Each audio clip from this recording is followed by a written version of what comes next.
We got another week behind us. It is Sunday, right? Fuck. I'm getting some videos up, not a whole lot. Shop work's been a grind. I've been staying on it, staying on top of it, staying on top of guys. Oh, let me see. Recapping the week. I got a truck that's pissing me the fuck off. It's a spaghetti mess of electrical. And I'm not an electrician.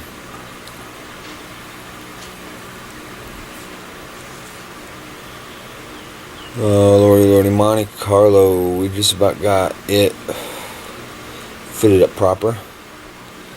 C10. We done kicked its ass. We'll start shooting color on it tomorrow.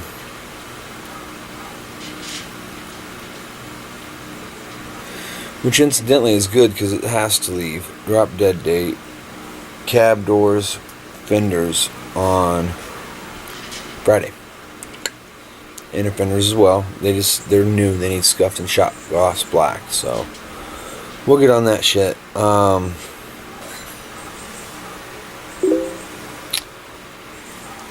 Past all that, just an average day in the neighborhood, right?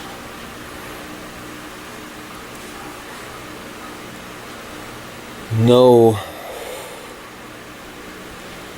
train of thought or grains of wisdom on small business issues. Other than issues happen, they come up. You deal with them the best you can. People ask me how I deal with all this shit.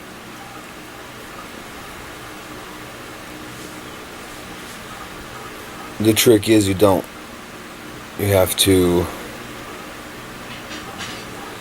delegate what things in order of prime importance you're going to deal with. Box the rest up, mark it urgent, attend to quickly, and move on.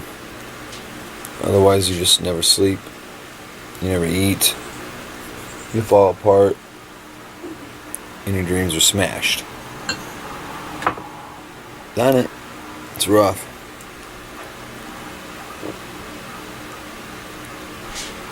In a past life when I was a carpenter, I had builders call me at 11 o'clock at night and I'd go fly to deal with whatever they wanted. Can't do that.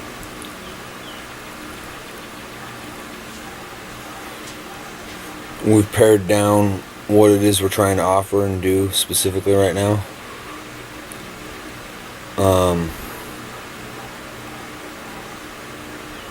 If you throw out too broad of a net, you cheapen yourself. Not always, but I cheapen myself if I throw out too broad of a net. Can't focus on the arenas I need to. Engine in that GMC, that'll be the last one we build in-house. Until the day comes we can set up proper facilities and have a bigger team behind us.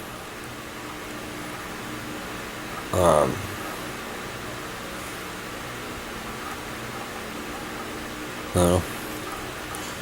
You have to sift through the paperwork and find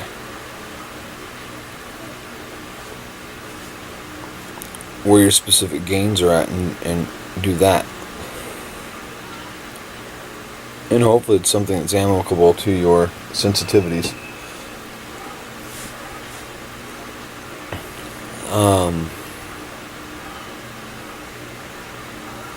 Yeah, we've really shaved down what it is we're offering is to do carburetor repair. I think I got one more coming in and I stopped running the ad. And yeah, we get work off of Craigslist. There's only a few people in the state of Iowa that specifically specialize in what we're doing. And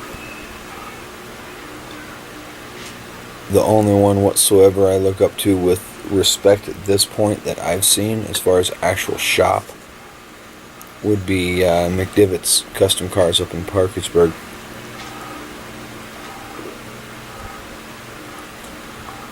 I happen to really like the guy and respect and consider him a friend at this point.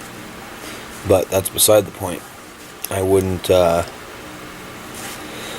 be friendly with him if I thought he was a shithead hack. Professional pride, perhaps. He's a hell of a restoration artist. And that's it. I mean, if you get in, we aim specifically at old shit. Try to get things that are older than me in. And with that, we're in a very specific, small market.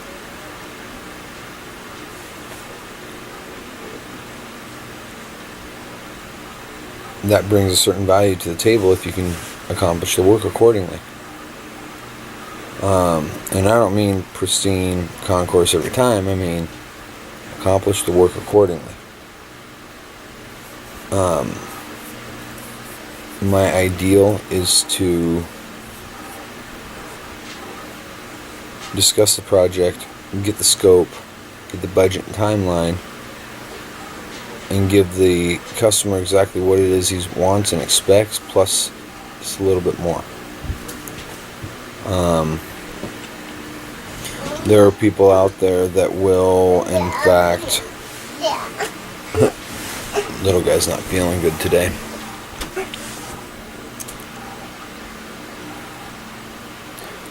We give him ibuprofen, his fever will go down. But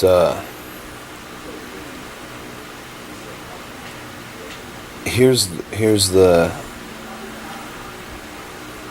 discovery, I reckon, and something you got to keep in mind. Yeah, guys are trying to get started out and do right, do well, represent yourself accordingly, of course, but if you're doing the work on a price shopping category, if everybody else is doing the job for $16,000, not only do you not have to, you shouldn't do it for $6,000, even if you think you can afford to do it for $6,000.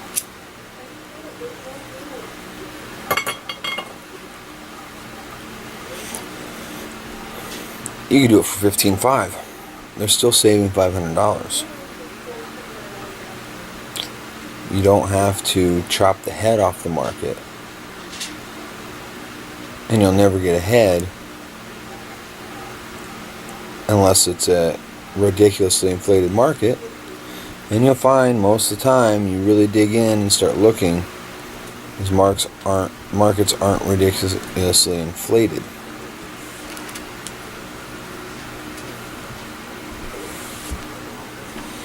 These markets are, in fact, about where they ought to be in a lot of these, because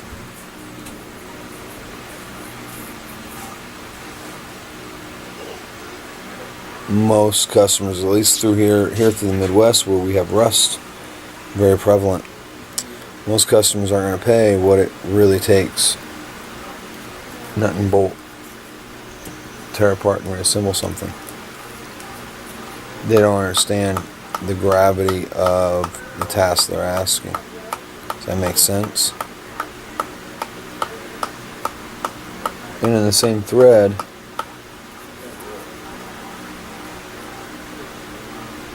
you never want to overcommit and underperform. And bidding things too cheaply will cause you to overcommit and underperform. Why? You'll get to the end of it and realize you're out of fucking money. The bills aren't paid and your belly's rumbling.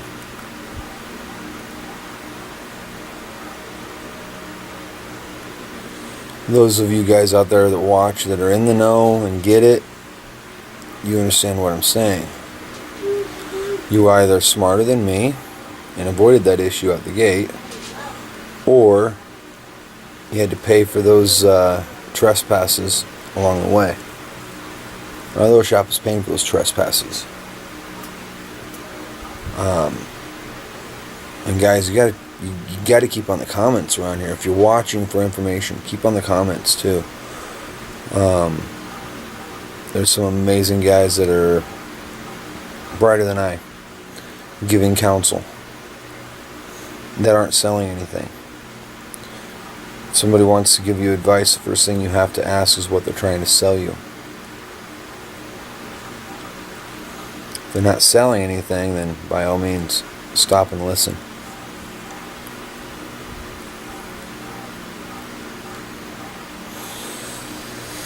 I got advice from an older man some time ago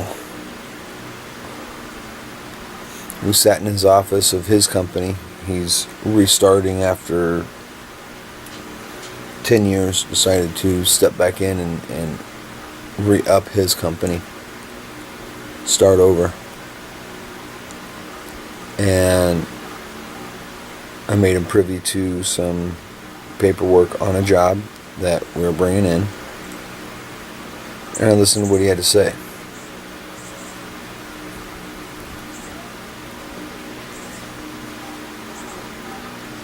I left there feeling a little stepped on.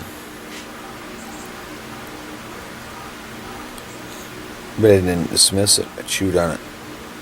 I agonized over it. I analyzed it. I tried to find asked why in all the bullet points he presented of things you have to do and things you cannot do or no longer do.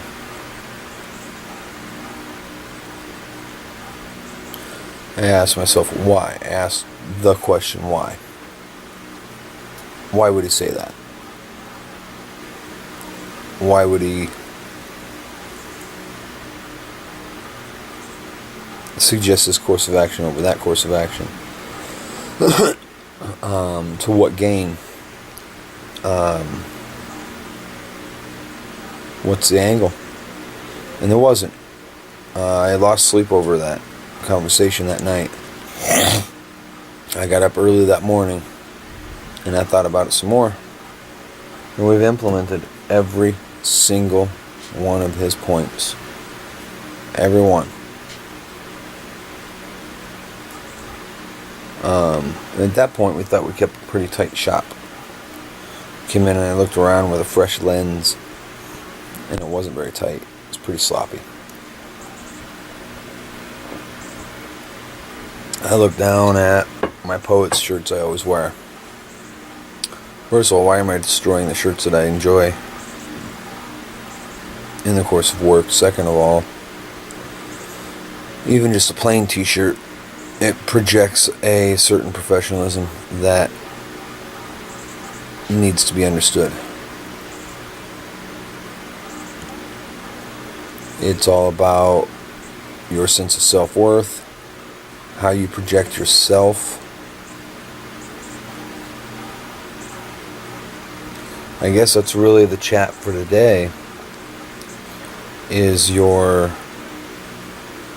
psychological approach to running your small shop.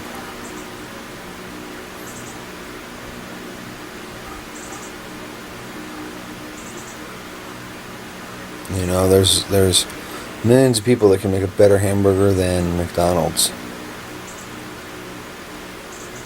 but they're not millionaires.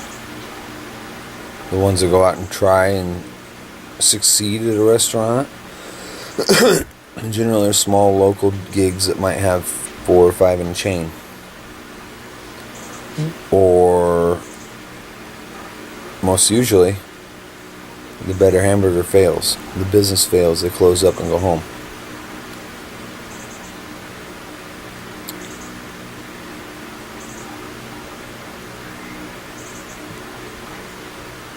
So there's those lines. There's those lines for sure that I'm, I guess, relearning.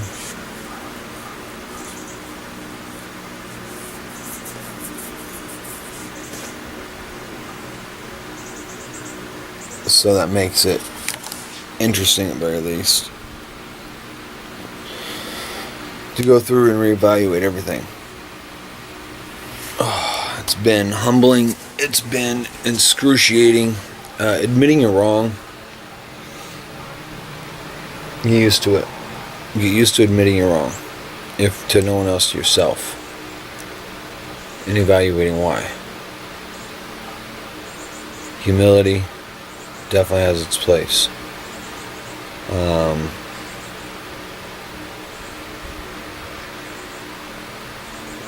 don't know, we've gotten better quality leads, better quality work, better quality people to deal with. Just over the course of the last month and a half, 2 months, and we've changed a few minor things. And we'll maintain that, and we'll push forward, and we'll continue on that theme. People make emotional decisions about money. That's tough not to do. Not when the belly's grumbling and the lights are out. Keep your head about you. Don't give it away. I had a mechanic friend who is self-employed. Works out of a small shop near here. And he was telling me about a job he brought in. And he bid the job at, even for a small shop, less than half what he should have. It's like, well, I had to get something in there. No, you didn't. Well, I mean, some money's better than no money, right? No, it's not. No, it's not. You can go out there and actively pursue jobs that you give numbers that are far too bleak on, and you'll go broke. You go broke slower sitting at home, aligning your efforts and attention working on your business, on your shop, rather than working in your shop. You take those times when things aren't there, work on the business. Things that you need will show up and you can work in your business. And I had a long conversation with him. And he's not an idiot. He does good work. He's a good guy. I think he's a little bit on the flake side, but so am I. So I don't have a stone to throw there. My hands as they were aren't clean. But the moral of that story is the job that he's struggling to get done, that he bid for too little money, he hates that customer now. Through no fault of the customers. You gotta get something to eat. And if the job won't provide it, don't take it. It's math. Simple fucking math. So, yeah. Shop's cruising along. Almost on autopilot at this point. I don't have to get on the new guy near as much. I got on him a little bit Friday, and I pulled him aside and I explained to him he's got till the 15th, and we're going to sit down and have a review, an evaluation.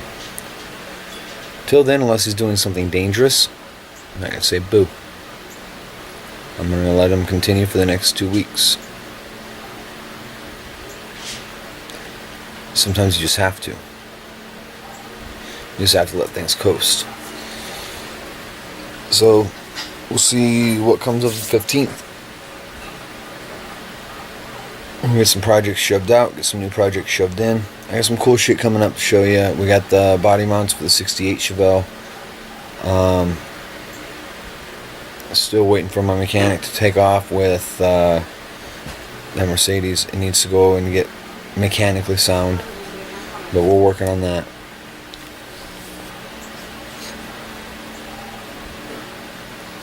Got a 70 TA. I got to do frame rails and subframe connectors, so that'll be kind of cool to see.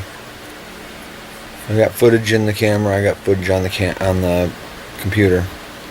So I'll put together videos as I can.